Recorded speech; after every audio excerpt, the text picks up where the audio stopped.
Hello friends, welcome to my YouTube channel civil study of law. Friends, आज के topic में दंड प्रक्रिया संहिता 1973 the code of criminal procedure 1973 के अंतर्गत गिरफ्तारी, हाउ टू अरेस्ट, गिरफ्तारी कैसे की जाती है, सम्मन क्या है, सम्मन कब जारी किए जाते हैं, और तलाशी वारंट कब जारी किया जाता है, और संपत्ति को कब्जे में लेने की पुलिस अधिकारी की सख्ती के बारे में कुछ ऐसे प्रश्नों को डिस्कस करेंगे जो कि मुख्य परीक्षा मेंस एग्जाम के पॉइंट ऑफ व्यू से बहुत ही इंपॉर्टेंट होते हैं और सबसे अधिक बार परीक्षाओं में पूछे भी जा चुके हैं, और ऐसे प्रश्न जिनकी आने की संभावना आने वाले एग्जाम में सबसे अधिक रहती है। तो जैसा कि आप लोग स्क्रीन पर देख रहे हैं कि all state judiciary, APO, LLB and others common law के एग्जाम के पॉइंट ऑफ व्यू से जो आज के क्वेश्चन हैं और बहुत ही इम्पोर्टेंट हैं, तो उनके आंसर्स को हम लोग डिस्कस करेंगे। तो सबसे पहले हम लोग जो आज के टॉपिक में क्वेश्चन डिस्कस करने वाले हैं उनको एक नज़र में देख लेते हैं। गिरफ्तारी और सम्मन और तलाशी वारंट और संपत्ति को कब्जे में लेने की पुलिस अधिकारी की सख्ती, इसके संबंध में जो इम्पोर्टेंट और सेलेक्टेड क्वेश्चन हो सकते हैं और जो कई बार परीक्षाओं में पूछे जा चुके हैं और जिनकी आने की संभावना है, तो उनको एक दृष्टि में हम लोग देख लेते हैं। फिर इन प्रश्नों के आंसर्स को सिक्वेंस से डिस्कस करेंगे। तो क्वेश्चन नंबर फर्स्ट है कि गिरफ्तारी की प्रक्रिया क्या है और गिरफ्तार व्यक्ति के क्या क्या अधिकार हैं। दूसरा क्वेश्चन है कि कोई भी पुलिस अधिकारी बिना मजिस्ट्रेट के आदेश के तथा बिना वारंट के किसी भी व्यक्ति को किन परिस्थितियों में गिरफ्तार कर सकता है। तीसरा क्वेश्चन है कि क्या किन्हीं परिस्थितियों में पुलिस अधिकारी के अतिरिक्त कोई अन्य व्यक्ति भी गिरफ्तारी कर सकता है, इसको समझाइए और इसके उदाहरण देने हैं। नेक्स्ट जो क्वेश्चन है कि वारंट के अभाव में पुलिस किसी भी व्यक्ति को कब गिरफ्तार कर सकती है। जब वारंट जारी ना किया गया है तो उसके अभाव में जो पुलिस अधिकारी है वो किसी व्यक्ति को कब गिरफ्तार कर सकता है। क्या महिला अधिकारी की गिरफ्तारी के लिए कोई प्रक्रिया है। क्या महिला अधिकारी के द्वारा किसी महिला को जो जिसने अपराध किया है उसको रात में गिरफ्तार किया जा सकता है। सम्मन क्या है, ये किस प्रकार तामील किया जा सकता है और सम्मन तामील करने का क्या उद्देश्य है, इसको स्पष्ट करना है। सरकारी सेवक पर सम्मन की तामील कैसे की जाती है। नेक्स्ट क्वेश्चन है कि वारंट निर्गत करने वाले न्यायालय के क्षेत्राधिकार के परे उस वारंट के निष्पादन के लिए किस प्रक्रिया का अनुसरण किया जाता है। नेक्स्ट क्वेश्चन जो है 8, जब एक अभियुक्त के विरुद्ध वारंट निष्पादित ना हो तो न्यायालय के समक्ष उसकी उपस्थिति हेतु बाधक करने के लिए अगली कार्रवाई क्या है। नेक्स्ट क्वेश्चन है 9 कि मजिस्ट्रेट द्वारा कब और किन परिस्थितियों में तलाशी वारंट जारी किया जा सकता है। दंड प्रक्रिया संहिता में इस बारे में क्या प्रावधान किए गए हैं उनको बताना है। क्या कोई भी पुलिस अधिकारी अन्वेषण के समय न्यायालय की अनुमति प्राप्त किए बिना किसी संपत्ति को अपने कब्जे में ले सकता है। नेक्स्ट क्वेश्चन जो है 11 कि कब्जे में ली गई संपत्ति के उपरांत ऐसे अधिकारी के द्वारा अपनाई जाने वाली प्रक्रिया का वर्णन करें। तो ये जो क्वेश्चन है गिरफ्तारी, सम्मन और तलाशी वारंट कब जारी किया जा सकता है और पुलिस के द्वारा कब संपत्ति को कब्जे में लिया जा सकता है, उसके संबंध में महत्वपूर्ण प्रश्न हैं। इनके आंसर्स को हम लोग 1 बाय 1 डिस्कस करते हैं। तो पहला जो क्वेश्चन था कि पुलिस वारंट के बिना और मजिस्ट्रेट के आदेश के बिना कब गिरफ्तार कर सकती है, तो ये गिरफ्तारी के संबंध में जो प्रश्न है, तो इसके संबंध में जो प्रावधान दिए गए हैं दंड प्रक्रिया संहिता 1973 की धारा 41 में दिए गए हैं। तो धारा 41 के अनुसार कि कोई भी पुलिस अधिकारी मजिस्ट्रेट के आदेश के बिना और वारंट के बिना किसी भी व्यक्ति को गिरफ्तार कर सकता है। मजिस्ट्रेट ने आदेश भी ना दिया हो और वारंट को भी ना जारी किया हो तो उस स्थिति में भी गिरफ्तार कर सकता है। तो किन परिस्थितियों में ऐसे व्यक्ति को गिरफ्तार किया जा सकता है। तो पहला है कि उसने संज्ञेय अपराध से संबंधित कोई कार्य किया हो, तो जो किसी संज्ञेय अपराध से संबंध रहा है या रह चुका है या जिसके विरुद्ध कोई भी संज्ञेय अपराध के बारे में कोई भी परिवाद किया गया है या किया जा चुका है, या ये विश्वसनीय सूचना प्राप्त हो चुकी है या उचित संदेह विद्यमान है कि यह जो है संज्ञेय अपराध से संबंध रह चुका है। दूसरा है कि जिसके विरुद्ध युक्त परिवाद किया गया है या विश्वसनीय जानकारी प्राप्त हुई कि उसने ऐसे कारावास है जिसकी अवधि 7 वर्ष से कम की हो सकेगी या जिसकी अवधि 7 वर्ष तक हो सकेगी, चाहे वे जुर्माना सहित हो या जुर्माने के रहित हो। उसने यदि दंडनीय अपराध किया है तो वो गिरफ्तार बिना वारंट के किया जा सकता है और मजिस्ट्रेट के आदेश के बिना भी किया जा सकता है। तो इसकी जो निम्नलिखित शर्तें हैं वो पूरी होनी चाहिए। तो पहला है कि पुलिस अधिकारी के पास ऐसे परिवाद, जानकारी या संदेह के जो आधार हैं पर यह विश्वास करने का कारण हो कि ऐसे व्यक्ति ने उक्त अपराध किया है। दूसरा है कि पुलिस अधिकारी का यह समाधान भी हो गया हो कि ऐसी गिरफ्तारी निम्नलिखित के लिए आवश्यक है। पहला है कि ऐसे व्यक्ति को कोई अपराध करने से निवारित करने का हो। दूसरा है कि अपराध के समुचित अन्वेषण के लिए हो। और तीसरा, ऐसे व्यक्ति को ऐसे अपराध के साक्ष्य को गायब करने या ऐसे साक्ष्य के साथ किसी भी रीति से छेड़छाड़ करने से निवारित करने की हो, या ऐसे व्यक्ति को किसी ऐसे व्यक्ति के साथ जो कि मामले के तथ्यों से परिचित है कोई उत्प्रेरणा, धमकी या बाधा करने से निवारित करने, तथा जिससे कि उसे न्यायालय या पुलिस अधिकारी को ये ऐसे तथ्यों को प्रकट ना करने के लिए मनाया जा सके, या जब तक कि ऐसे व्यक्ति को गिरफ्तार नहीं किया जाता है तब तक न्यायालय में उसकी उपस्थिति जब भी अपेक्षित हो सुनिश्चित नहीं की जा सकती है। और वो पुलिस अधिकारी ऐसे गिरफ्तारी करते समय उसके कारणों को भी लेखबद्ध करेंगे, परंतु उन सभी मामलों में जहां इस उपधारा के उपबंधों के अधीन गिरफ्तारी आवश्यक नहीं है, पुलिस अधिकारी गिरफ्तारी न करने के कारण को भी लेखबद्ध करेंगे। दूसरा है कि जिसके विरुद्ध विश्वसनीय जानकारी प्राप्त हुई है उसको भी बिना वारंट और मजिस्ट्रेट के आदेश के बिना गिरफ्तार किया जा सकता है।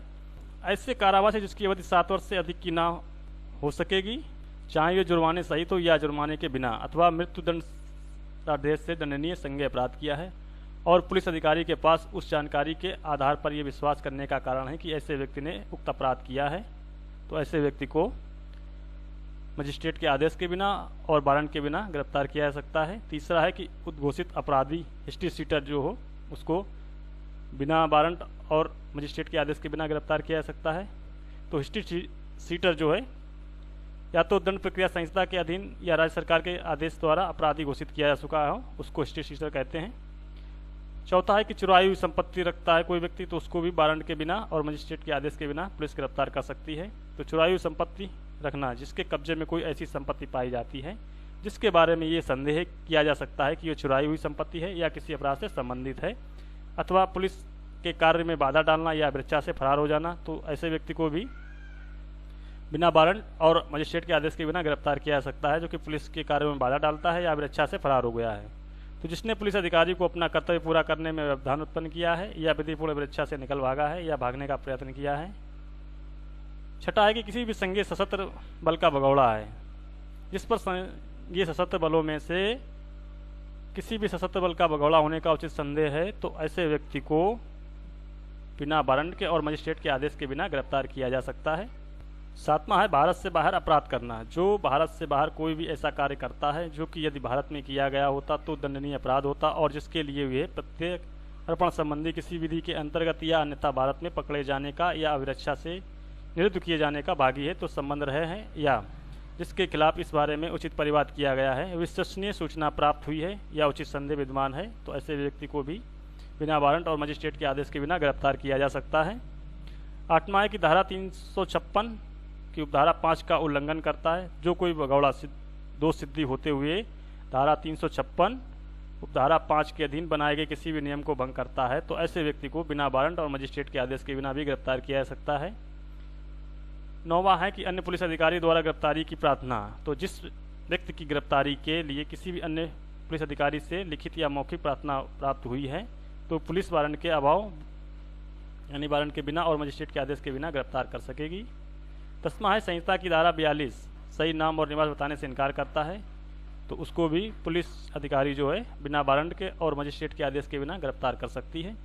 तो ये जो 10 परिस्थितियाँ हैं जो इम्पॉर्टेंट हैं जिनमें कोई भी पुलिस अधिकारी बिना मजिस्ट्रेट के आदेश के बिना और वारंट के बिना भी किसी भी व्यक्ति को गिरफ्तार कर सकता है।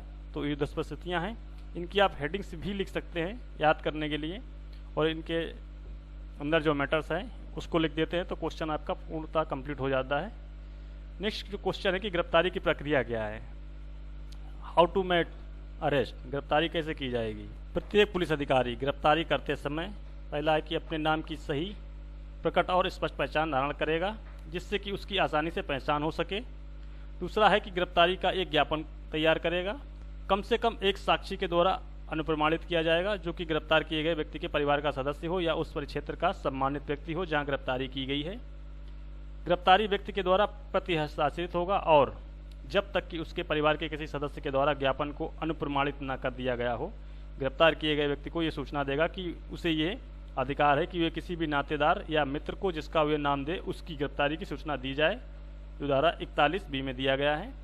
उपरोक्त वर्णित प्रावधान जो है दंड प्रक्रिया संहिता 1973 की धारा 41B के अंतर्गत हैं जो कि गिरफ्तारी की प्रक्रिया और गिरफ्तारी करने वाले अधिकारी के कर्तव्यों के संबंध में प्रावधान को दर्शित करते हैं। किन परिस्थितियों में पुलिस अधिकारी के अतिरिक्त कोई अन्य व्यक्ति भी गिरफ्तारी कर सकता है। पुलिस अधिकारी के अलावा कोई प्राइवेट व्यक्ति भी किसी व्यक्ति को गिरफ्तारी कर सकता है, जो कि संहिता की धारा 43 में दिया गया है। और धारा 44 में मजिस्ट्रेट के द्वारा गिरफ्तारी के बारे में बताया गया है। जो दोनों व्यक्ति हैं वो पुलिस अधिकारी के अतिरिक्त होते हैं। तो निम्नलिखित परिस्थितियों में कोई भी प्राइवेट व्यक्ति निम्नलिखित व्यक्तियों को गिरफ्तार कर सकता है या करवा सकता है। दंड प्रक्रिया संहिता 1973 की धारा 43 के अनुसार ये है कि पुलिस अधिकारी से भिन्न व्यक्ति के द्वारा गिरफ्तारी करने या करवाने का अधिकार प्रदान करती है। तो धारा 43 की उपधारा 1 के अनुसार कोई भी व्यक्ति जो प्राइवेट व्यक्ति है किसी ऐसे व्यक्ति को जो कि उसकी उपस्थिति में अजमानती यानी कि नॉन अवेलेबल और संज्ञेय कॉग्निजेबल अपराध करता है, या जो उद्घोषित अपराधी है यानी सिद्ध दोषी अपराधी है, या फिर गिरफ्तार उसको कर सकता है या उसको करवा भी सकता है। तो प्राइवेट व्यक्ति जो है इस प्रकार गिरफ्तार किए गए व्यक्ति को अविलंब पुलिस अधिकारी के समक्ष सुपुर्द कर देगा या निकटतम पुलिस थाने ले जाएगा। मजिस्ट्रेट के द्वारा भी व्यक्ति को गिरफ्तार किया जा सकता है धारा 44 के अनुसार। तो धारा 44 जो है कोई भी मजिस्ट्रेट, चाहे वो न्यायिक हो या कार्यपालक, यानी चाहे जुडिशियल मजिस्ट्रेट हो या एग्जीक्यूटिव मजिस्ट्रेट हो, अपने अधिकार क्षेत्र में निम्नलिखित परिस्थितियों में उस व्यक्ति को स्वयं गिरफ्तार कर सकता है या किसी व्यक्ति को गिरफ्तार करने का आर्डर दे सकता है। ऐसा कोई भी व्यक्ति जो मजिस्ट्रेट की उपस्थिति में संज्ञेय या असंज्ञेय अपराध किया है, यदि ये अपराध ऐसा है कि परिवाद के बिना उसका संज्ञान नहीं किया जा सकता है, तो भी इस धारा के अंतर्गत गिरफ्तार कर सकता है, या गिरफ्तारी के बाद या तो जेल में भेज देगा या फिर यदि उसकी जमानत हो सकती है तो जमानत देकर छोड़ देगा। दूसरा है कि जिस व्यक्ति की गिरफ्तारी करने के लिए मजिस्ट्रेट वारंट जारी करने में सक्षम है, ऐसे व्यक्ति को स्वयं गिरफ्तार कर सकेगा या अपनी उपस्थिति में गिरफ्तार करने का निर्देश दे सकेगा। गिरफ्तार किए गए व्यक्ति के क्या क्या अधिकार हो सकते हैं, तो ये वेरी मोस्ट इंपॉर्टेंट क्वेश्चन बनता है कि जो व्यक्ति गिरफ्तार किया जाता है उसके क्या क्या अधिकार हो सकते हैं। तो गिरफ्तार किए गए व्यक्ति के अधिकारों के संबंध में दंड प्रक्रिया संहिता में कोई भी स्पेशल प्रावधान या स्पेसिफिक कोई भी धारा में विनिर्दिष्ट धारा में प्रावधानों को नहीं दिया गया है। कई धाराओं में गिरफ्तार व्यक्ति के अधिकार के संबंध में प्रावधान देखने को मिलते हैं। इसके अलावा जो अधिकार गिरफ्तार व्यक्ति के हैं उनके संरक्षण के बारे में भारतीय संविधान 1950 जो है उसके अनुच्छेद 22 में भी संरक्षण के बारे में बताया गया है कि गिरफ्तार व्यक्ति के अधिकारों का संरक्षण तो जो इस प्रकार है कि पहला है कि गिरफ्तार जो व्यक्ति है उसको ये जानने का अधिकार है कि उसको किस आधार पर गिरफ्तार किया गया, यानी गिरफ्तारी के कारण को जानने का अधिकार है, जो अनुच्छेद 22 सब क्लास 1 में दिया गया है। और दंड प्रक्रिया संहिता 1973 की धारा 50 में भी बताया गया है कि गिरफ्तारी का कारण पूछने का अधिकार। दूसरा है 24 घंटे में मजिस्ट्रेट के समक्ष प्रस्तुत करने का अधिकार। तो 24 घंटे में मजिस्ट्रेट के समक्ष प्रस्तुत करने का जो अधिकार है व्यक्ति को वो अनुच्छेद 22 सब क्लास 2 में दिया गया है। और साथ ही दंड प्रक्रिया संहिता की धारा 57 में भी कहा गया है कि जो व्यक्ति गिरफ्तार किया गया है उसको गिरफ्तारी आने जाने समय को छोड़ करके 24 घंटे के अंदर मजिस्ट्रेट के समक्ष प्रस्तुत किया जाएगा। तीसरा है कि पूछताछ के दौरान पसंद के अधिवक्ता से मिलने का अधिकार। तो जो पूछताछ के दौरान अधिवक्ता से मिलने का अधिकार है तो अनुच्छेद 22 क्लास 1 में दिया गया है, एवं जो दंड प्रक्रिया संहिता की धारा 41 है उसमें सब क्लास डी में दिया गया है कि जब भी पुलिस पूछताछ करेगी तो पूछताछ के दौरान उस व्यक्ति को अधिकार होगा कि वो अपने पसंद के अधिवक्ता से मिल सके। हथकड़ी लगाने पर मना करने का अधिकार।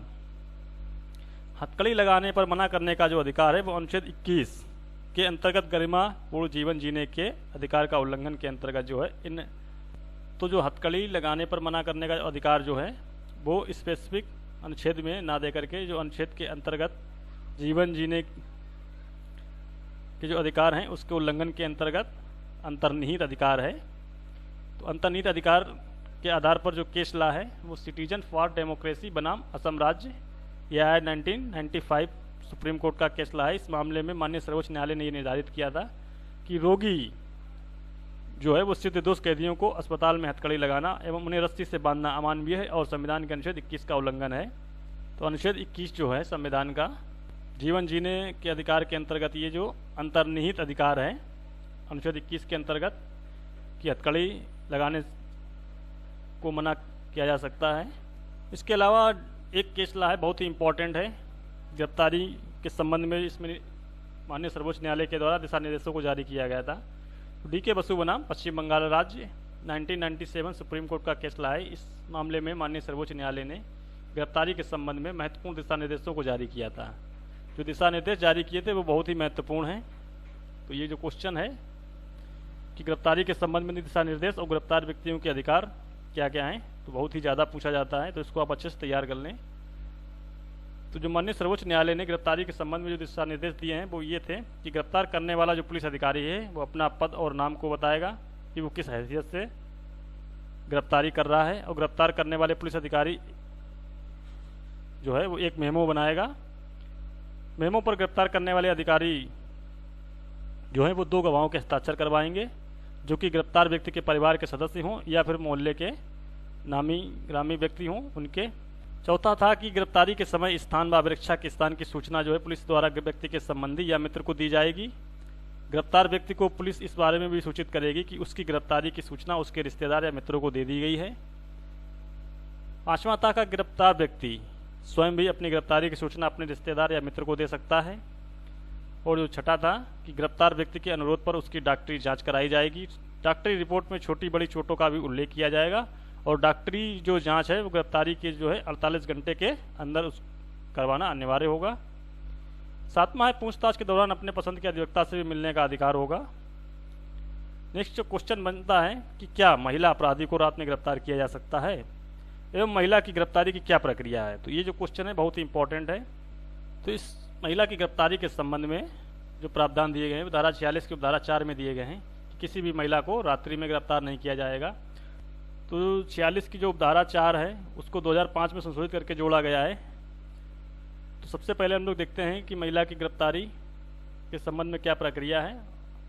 तो दंड प्रक्रिया संहिता 1973 की धारा 46 जो है गिरफ्तारी कैसे की जाएगी इसके संबंध में प्रावधान करती है। तो धारा 46 की धारा 1 के अनुसार है कि गिरफ्तारी करने में जो पुलिस अधिकारी है या अन्य व्यक्ति को जो कि गिरफ्तारी कर रहा है, तो पहले तो गिरफ्तार किए जाने वाले व्यक्ति को शरीर वस्तुतः उसको छुएगा या उसको परिरुद्ध करेगा जब तक कि उसने वचन या कर्म के द्वारा अपने आप को अभिरक्षा में समर्पित न कर दिया हो।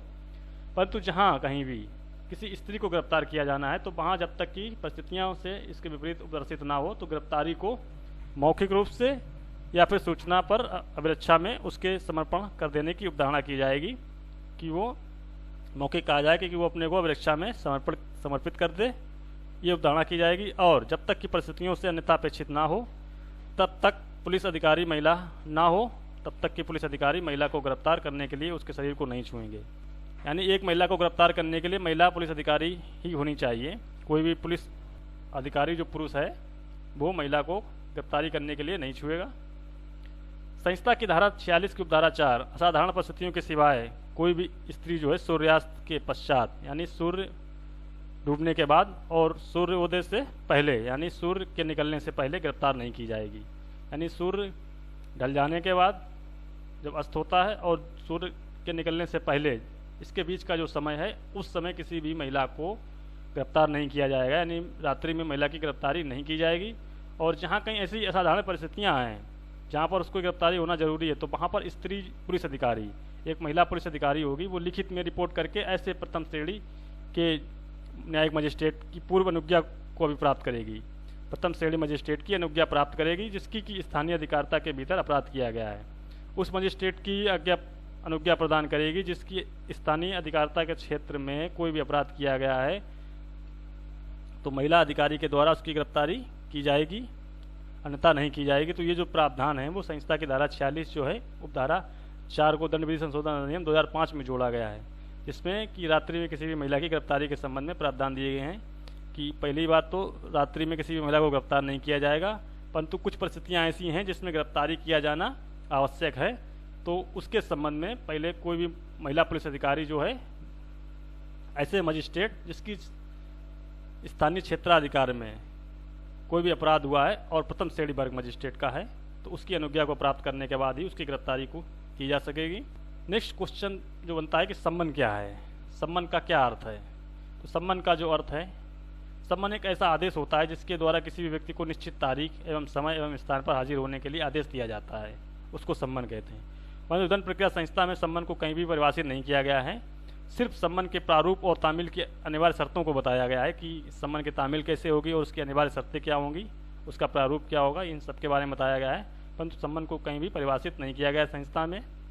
सम्मन की परिभाषा जो है इंसाइक्लोपीडिया ब्रिटानिका के 11वें संस्करण के वॉल्यूम नंबर 26 और जिसका पेज नंबर 80 है उसमें दी गई है। तो उसके अनुसार जो है सम्मन एक ऐसी आदेशिका है जिसके माध्यम से किसी भी व्यक्ति को न्यायालय में उपस्थिति की अपेक्षा की जाती है, उसे सम्मन कहते हैं। संहिता के अनुसार सम्मन का प्रारूप एवं अनिवार्य शर्तें क्या हैं? तो सम्मन के प्रारूप और उसकी जो अनिवार्य शर्तें हैं वो संहिता की धारा 61 में दी गई हैं कि सम्मन का प्रारूप क्या होगा और उसकी अनिवार्य शर्तें क्या होंगी। तो वो इस प्रकार है कि सम्मन जो है वो तो लिखित में होना चाहिए और उसको 2 प्रतियों में भी होना चाहिए।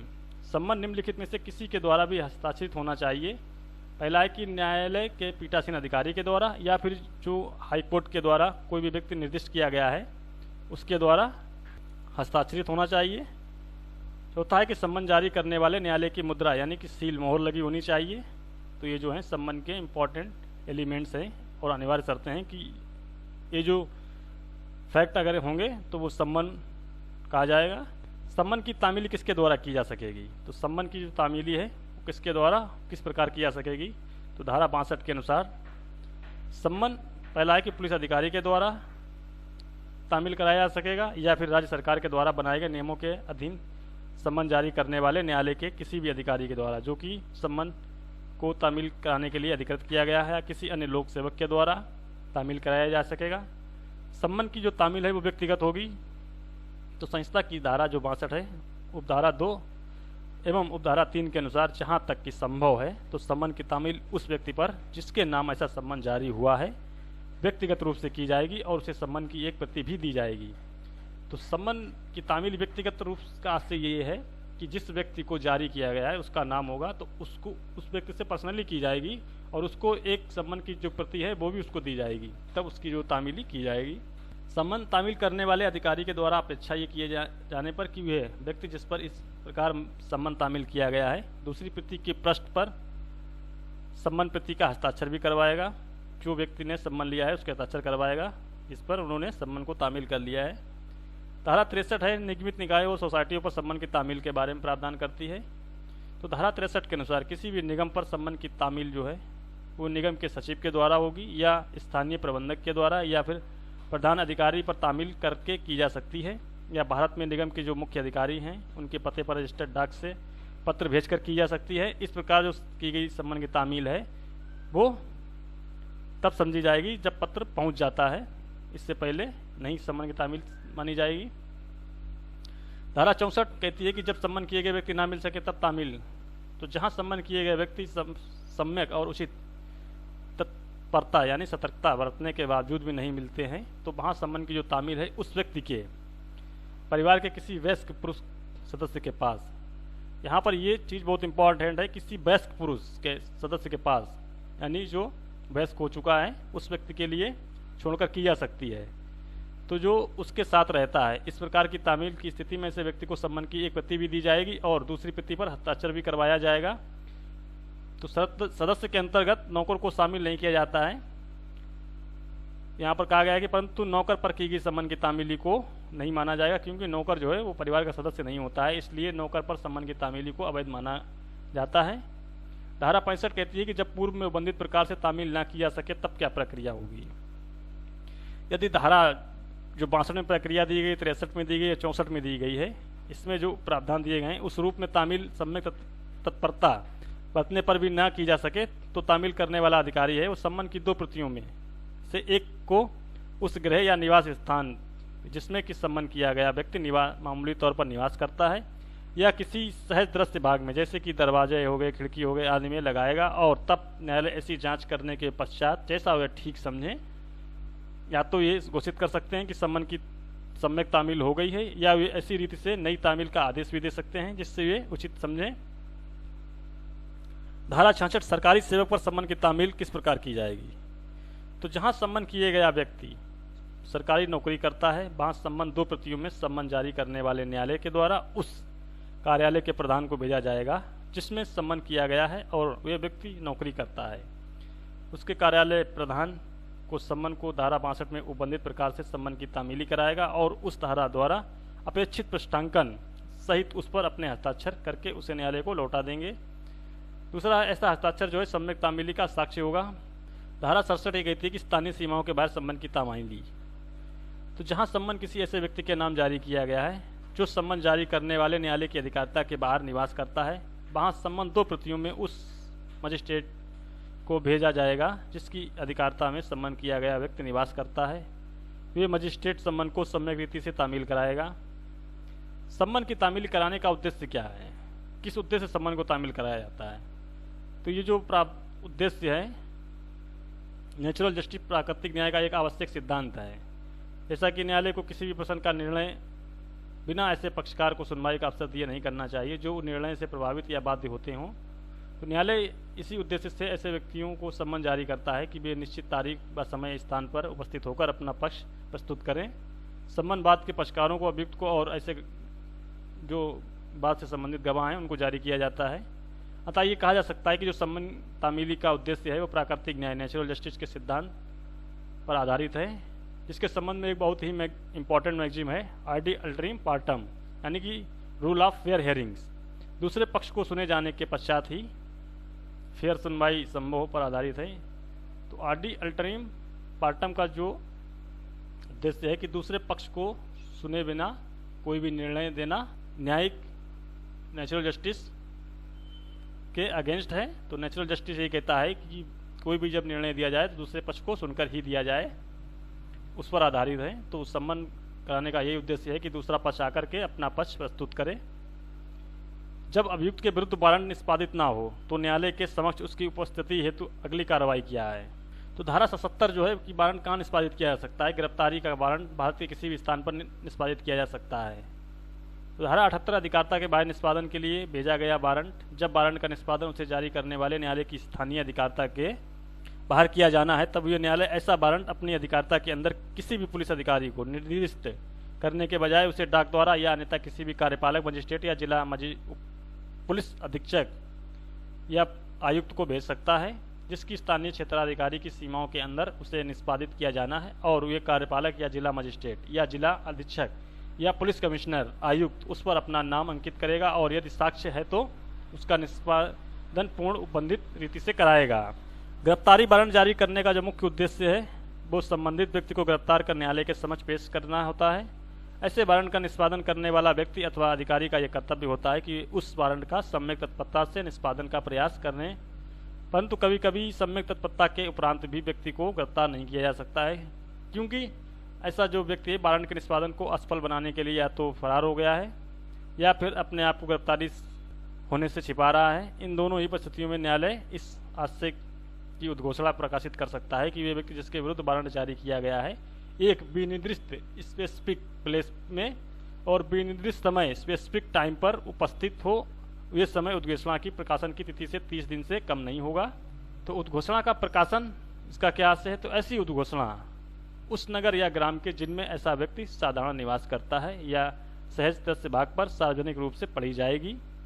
दूसरा है उस गृह या निवास स्थान जिसमें कि ऐसा व्यक्ति साधारण रूप से निवास करता है किसी सहज दृश्य भाग पर लगाई जाएगी। तीसरा है यदि न्यायालय उचित समझे तो ये घोषणा की एक प्रति उस स्थान में जहां ऐसा व्यक्ति साधारणतः निवास करता है या परिचालित किसी दैनिक समाचार पत्र में प्रकाशित की जा सकेगी। गिरफ्तारी से बचने के लिए फरार हुए व्यक्ति की संपत्ति की कुर्की के संबंध में उपबंध जो है दंड प्रक्रिया संहिता की धारा 83 में दिए गए हैं। धारा 82 की उपधारा 4 जहां उपधारा 1 के अंतर्गत प्रकाशित की गई घोषणा जो है भारतीय दंड संहिता 1860 की धारा 302, 304, 364, 367 एवं 382, 392 और 343, 395, 396, 347, 98, 399, 400, 402, 436, 499, 559 या 459 धारा 460 के अधीन दंडनीय अपराध के अभियुक्त व्यक्ति के संबंध में है और ऐसा व्यक्ति उद्घोषणा में अपेक्षित विनिर्दिष्ट स्थान और समय पर उपस्थित होने में असफल रहता है, तो न्यायालय तब ऐसी जांच करने के पश्चात जैसा वे ठीक समझे उसे उद्घोषित अपराधी प्रकट कर सकता है और उस प्रभाव की घोषणा भी कर सकता है। इसके संबंध में जो एक केस ला है अमीना अहमद दोसा व अन्य बनाम महाराष्ट्र राज्य 2001 सुप्रीम कोर्ट का मामला है। इस मामले में न्यायालय ने ये निर्धारित किया है कि धारा जो 82 है वो न्यायालयों को प्राधिकृत करती है कि ये धारा में विनिर्दिष्ट परिस्थितियों के विद्यमान रहते पर किसी भी व्यक्ति को फरार घोषित करती है, तो उद्घोषणा जारी करने वाला न्यायालय है वो धारा 82 के अंतर्गत लिखित किए जाने वाले कारणों से उद्घोषणा जारी करने के पश्चात किसी भी समय किसी भी प्रकार की संपत्ति चाहे वे चल हो या अचल हो जो कि उद्घोषित व्यक्ति की है को धारा 83 के प्रयोग में कुर्क करने का आदेश कर सकेगा। यानी धारा 83 के अंतर्गत कुर्क करने का आदेश कर सकेगा। नेक्स्ट जो टॉपिक है कि तलाशी वारंट। तलाशी वारंट कब जारी किया जा सकता है? तो दंड प्रक्रिया संहिता 1973 की धारा 93 तलाशी वारंट जारी करने के संबंध में प्रावधान करती है। तो तलाशी वारंट जो है निम्नलिखित परिस्थितियों में जारी किया जा सकता है। तो किन किन परिस्थितियों में तलाशी वारंट को जारी किया जा सकता है? पहला है कि अपेक्षित दस्तावेज या वस्तु का पेश न होने का विश्वास है तो तलाशी वारंट जारी किया जा सकता है। तो धारा 93 की उपधारा 1A के अंतर्गत यदि किसी भी न्यायालय को ये विश्वास करने का कारण है कि वह व्यक्ति जिसको धारा 91 के अधीन सम्मन या आदेश जारी किया गया है या धारा 92 की उपधारा 1 के अधीन कोई भी उपेक्षा संबोधित की गई है, उससे अपेक्षा की गई है कि ऐसे सम्मन या ऐसी अपेक्षा के द्वारा अपेक्षित दस्तावेज या वस्तु को पेश नहीं करेगा तो न्यायालय तलाशी वारंट जारी कर सकता है। दूसरा है वस्तु या दस्तावेज का कब्जाधारी ज्ञात ना होना। कोई भी वस्तु है जिसका कब्जाधारी ज्ञात ना हो तो जो है तलाशी वारंट जारी किया जा सकता है। तो धारा 93 की उपधारा 1B के अंतर्गत यदि न्यायालय को ये ज्ञात नहीं है कि अपेक्षित वस्तु या दस्तावेज किस व्यक्ति के कब्जे में है तो ये तलाशी वारंट को जारी कर सकता है।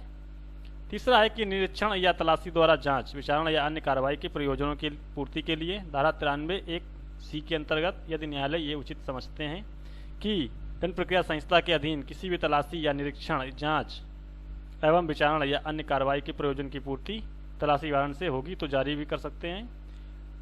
न्यायालय के द्वारा तलाशी का स्थान निश्चित किया जाना। संहिता की धारा 93 उपधारा 2 के अंतर्गत न्यायालय जो है वारंट में तलाशी एवं निरीक्षण के लिए तलाशी का विशिष्ट स्थान या उसके किसी भाग को निश्चित कर सकते हैं। वे व्यक्ति जिससे ऐसे वारंट के निष्पादन का भार सौंपा जाता है न्यायालय द्वारा निश्चित स्थान या भाग की तलाशी लेंगे। इस प्रकार तलाशी वारंट जो है निम्नलिखित परिस्थितियों में जारी किया जा सकता है। पहला है संबंधित वस्तु या दस्तावेज का न्यायालय में जमा होने में संदेह होने पर न्यायालय की तलाशी वारंट जारी करेगा। दूसरा है किसी भी वस्तु दस्तावेज का कब्जा रखने वाले व्यक्ति के फरार या गायब होने की दशा में न्यायालय तलाशी वारंट जारी कर सकता है। न्यायालय द्वारा निर्देशित स्थान का ही तलाशी की जाएगी तथा वारंट का निष्पादन जिस व्यक्ति को सौंपा गया है वे व्यक्ति निर्धारित स्थान की तलाशी या निरीक्षण करेंगे। उस स्थान की तलाशी जिसमें चुराई हुई संपत्ति, कूटनीति दस्तावेज आदि होने का संदेह है तो संहिता की धारा 94 में दिया गया है कि उस स्थान की तलाशी जिसमें कूट रचित दस्तावेज या चुराई हुई संपत्ति होने का संदेह है तो जिला मजिस्ट्रेट या उपखंड मजिस्ट्रेट या प्रथम वर्ग न्यायिक मजिस्ट्रेट किसी भी स्थान की तलाशी के लिए वारंट जारी कर सकते हैं यदि उसे विश्वास करने का कारण है कि वे स्थान जहां चुराई हुई संपत्ति, आपत्तिजनक वस्तु छिपाने या विक्रय के लिए, उत्पादन के लिए उपयोग में लाया जाता है या उस स्थान पर चुराई हुई संपत्ति अथवा आपत्तिजनक वस्तु छिपी हुई है तो यह कांस्टेबल की पक्ति से ऊपर के किसी भी पुलिस अधिकारी को वारंट द्वारा निम्नलिखित प्राधिकार दे सकते हैं। पहला है कि धारा 94(1)(1)(A) के अनुसार आवश्यक सहायता के साथ प्रवेश करने का अधिकार। दूसरा है वारंट में विनिर्दिष्ट रीति से तलाशी लेने का अधिकार और धारा 94 उपधारा 1B के अंतर्गत। तीसरा है धारा 94 उपधारा 1C संदेहास्पद वस्तु को कब्जे में लेने का अधिकार। धारा 94 की उपधारा 1D के अंतर्गत कब्जे में ली गई संपत्ति या अपराधी मजिस्ट्रेट के पास ले जाने का अधिकार। पांचवा है धारा 94 उपधारा 1E संसर्गी को परीक्षा में लेना। मजिस्ट्रेट पुलिस अधिकारी को ये आदेश दे सकते हैं कि वे कब्जे में ली गई संपत्ति या अपराधी को मजिस्ट्रेट के पास लाएं या उसी स्थान पर पहरे में रखें या किसी भी सुरक्षित जगह में रखें एवं तलाशी में पाए गए उन व्यक्तियों की अपेक्षा लें तथा उन्हें मजिस्ट्रेट के समक्ष ले जाया जाए जो व्यक्ति धारा 94 के अंतर्गत आपत्तिजनक वस्तुओं या चुराई हुई वस्तुओं को छिपाने या विक्रय करने या उत्पादन में संसर्गी प्रीवी हों। धारा 94 की उपधारा जो 2 है उसके अंतर्गत आपत्तिजनक वस्तुएं हैं कि जैसे कि कूटकृत सिक्का है, धातु टोकन अधिनियम 1889 के उल्लंघन में बनाए गए अथवा सीमा शुल्क अधिनियम 1962 की धारा 11 के अधीन तत्समय प्रवृत्त किसी भी विधि या अधिसूचना के उल्लंघन में भारत में लाई गई धातुएं, उनको कूटकृत करेंसी नोट या कूटकृत स्टाम्प, कूटरचित दस्तावेज, नकली मुद्राएं, भारतीय दंड संहिता 1860 की धारा 292 में निर्दिष्ट अश्लील वस्तुएं और उपयुक्त वस्तुओं में से किसी भी उत्पादन के लिए प्रयुक्त उपकरण या सामग्री हैं। तो ये जो वस्तुएं हैं वो आपत्तिजनक वस्तुओं के अंतर्गत आती हैं।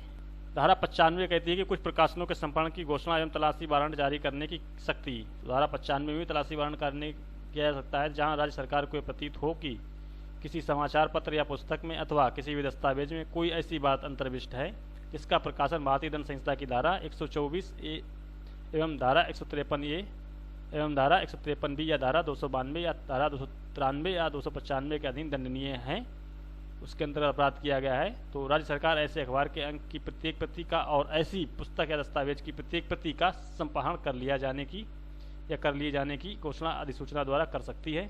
परंतु ऐसी जो घोषणा है करने से पहले राज्य सरकार द्वारा अपनी राय के आधारों का उल्लेख किया जाएगा और तब मजिस्ट्रेट, उपनिरीक्षक या उससे उच्च पंक्ति के पुलिस अधिकारी को वारंट द्वारा प्राधिकृत कर सकता है कि वे अखबार का ऐसा कोई भी अंक या ऐसी पुस्तक या दस्तावेज है जो कि किसी भी प्रति का जहां भारत में कहीं हो अधिग्रहण कर सकता है और संदेहास्पद स्थानों पर प्रवेश कर सकता है तथा तलाशी ले सकता है। धारा 97 है सदोष प्रवृत्त व्यक्तियों की तलाशी। कोई भी जिला मजिस्ट्रेट, उपखंड मजिस्ट्रेट या प्रथम वर्ग न्यायिक मजिस्ट्रेट तलाशी वारंट जारी कर सकता है यदि उसे विश्वास करने का यह कारण है कि कोई भी व्यक्ति ऐसी परिस्थितियों में परिरुद्ध है जिनमें वे परिरोध की कोटि में आता है, या तो वारंट में निर्दिष्ट व्यक्ति तलाशी ले सकता है। यदि संबंधित व्यक्ति तलाशी में मिल जाता है तो ये मजिस्ट्रेट के समक्ष उसको ले जाएगा। इसके संबंध में जो केस ला है हरक सिंह बनाम लालमणि कौर 1977 का मामला है। इसमें न्यायालय ने ये निर्धारित किया है कि धारा 97 के अधीन पारित आदेश एक अंतर्वर्ती आदेश होता है, इंटरमीडिएटरी ऑर्डर है, तथा इसके विरुद्ध पुनरीक्षण के लिए आवेदन नहीं किया जा सकता है, आवेदन नहीं किया जाएगा। कुछ संपत्ति को अपगृहीत करने की पुलिस अधिकारी की शक्ति। तो कोई भी पुलिस अधिकारी संपत्ति को अपने कब्जे में कब ले सकता है, तो इसके संबंध में जो दंड प्रक्रिया संहिता है उसकी धारा 102 में दिए गए हैं। तो धारा 102 के अनुसार कोई भी पुलिस अधिकारी न्यायालय की अनुमति आज्ञा प्राप्त किए बिना ऐसी संपत्ति को, ये यहाँ पर बहुत ही इंपॉर्टेंट चीज़ है कि न्यायालय की अनुमति आज्ञा प्राप्त किए बिना ऐसी संपत्ति को अभिगृहित कब्जे में कर सकता है जिसके बारे में अभिकथन या संदेह है कि वे चुराई हुई है अथवा ऐसी परिस्थिति में पाई जाती है जिससे कि किसी अपराध के किए जाने का संदेह है। तो धारा 102 का जो प्रमुख उद्देश्य है पुलिस को संदेहास्पद संपत्ति अपगृहीत कर लेने की शक्ति प्रदान करता है। संपत्ति अपगृहीत करने के बाद की प्रक्रिया क्या है, तो यदि संपत्ति का अभिग्रहण किसी ऐसे पुलिस अधिकारी द्वारा किया गया है जो कि पुलिस थाने के प्रसाधक अधिकारी के अधीनस्थ है, तो पुलिस अधिकारी का यह कर्तव्य है कि वे संपत्ति के अभिग्रहण की रिपोर्ट थाने के प्रसाधक अधिकारी को तुरंत दे। यदि थाने के प्रसाधक अधिकारी ने संपत्ति का अभिग्रहण किया है या रिपोर्ट प्राप्त करने पर इसकी रिपोर्ट हुई अधिकारिता रखने वाले मजिस्ट्रेट को सौंपेगा। यदि अभिगृहित संपत्ति ऐसी है कि उसे तुरंत न्यायालय के सामने नहीं लाया जा सकता है तो वहाँ वे उसे उस व्यक्ति की अपेक्षा में दे सकेगा, इस वचन के साथ कि जब भी न्यायालय के द्वारा अपेक्षा की जाए तो ये उसे न्यायालय के समक्ष पेश करेगा और उसके वेतन के संबंध में न्यायालय के आदेश का अनुपालन करे और इसका बंधपत्र निष्पादित करे। तो फ्रेंड्स, आज के टॉपिक में हम लोगों ने गिरफ्तारी कैसे की जाएगी, गिरफ्तारी की प्रक्रिया क्या है और महिला पुलिस अधिकारी को कब गिरफ्तार किया जाएगा, किस समय गिरफ्तार नहीं किया जाएगा और सम्मन क्या है, सम्मन की तामीली कैसे होगी, सम्मन का एग्जीक्यूशन जो है कब किया जा सकेगा और पुलिस जो है किसी भी संपत्ति को अपने कब्जे में कब ले सकेगी और पुलिस अभियुक्त को बिना वारंट और मजिस्ट्रेट के आदेश के बिना कब गिरफ्तार कर सकेगी। इससे संबंधित जो सिलेक्टेड और इम्पोर्टेंट पर्सन थे उनके आंसर्स को डिस्कस किया। तो फ्रेंड्स, एक बहुत ही महत्वपूर्ण सूचना है, जो लोग बिहार एपीओ मेंस की तैयारी कर रहे हैं उन लोगों के लिए ऑफर के तौर पर हमारे channel civil study of law पर बिहार एपीओ मेंस से रिलेटेड ज्वाइन ऑप्शन में 2 पैकेज दिए गए हैं, पहला 159 और दूसरा 799। तो 159 में आपको बिहार एपीओ मेंस एग्जाम के पेपर नंबर 7 माइनर एक्ट के अंतर्गत जो 6 माइनर एक्ट हैं उनकी बिहार एक्ट की पीडीएफ और उनसे related important selected question answers की पीडीएफ और प्रीवियस ईयर्स के ऑल क्वेश्चन पेपर्स की पीडीएफ और special playlist audio video form में मिल जाएगी। तो वो लोग 159 सिल्वर स्पेशल प्लान को ज्वाइन करके उनका बेनिफिट्स ले सकते हैं। और जो लोग बिहार एपीओ मेंस एग्जाम का कंप्लीट सिलेबस के नोट्स हैंड राइटिंग में उनकी पीडीएफ और बिहार एपीओ मेंस से रिलेटेड ऑल प्रीवियस इसके क्वेश्चन पेपर्स और पर्सनल डिस्कशन करने के लिए और स्पेशल ऑडियो वीडियोज की प्लेलिस्ट को प्राप्त करना चाहते हैं तो वो लोग 799 गोल्डन स्टैंडर्ड प्लान को ज्वाइन करें। और जो लोग बिहार एपीओ मेंस एग्जाम के सिर्फ वीडियो को फॉलो करना चाहते हैं तो वो लोग प्लेलिस्ट में जाएं और प्ले लिस्ट जो है बिहार एपीओ मुख्य परीक्षा मेंस एग्जाम कंप्लीट मटेरियल, इस पर क्लिक करें। जैसे इस पर क्लिक करेंगे तो आपके सामने यहाँ पर एक प्ले लिस्ट आ जाएगी जिसमें बिहार एपीओ मेंस से रिलेटेड वीडियो दिए गए हैं जो कि सिर्फ बिहार एपीओ मेंस से रिलेटेड हैं। तो इनको आप 1 बाय 1 करके प्ले करके देख सकते हैं। और जो लोग चैनल पर नए हैं आने वाली वीडियोज़ के नोटिफिकेशन पाने के लिए तो यहाँ पर रेड बटन पर जाकर के चैनल को सब्सक्राइब करें और पास में जो बेल आइकन आएगी उसको प्रेस करके और ऑल नोटिफिकेशन पर क्लिक कर लें, जिससे कि आने वाली सभी वीडियोज़ का नोटिफिकेशन मिलता रहे। तो फ्रेंड्स आज के लिए इतना ही, मिलते हैं नेक्स्ट टॉपिक में, तब तक के लिए bye bye and take care. जय हिंद, जय भारत।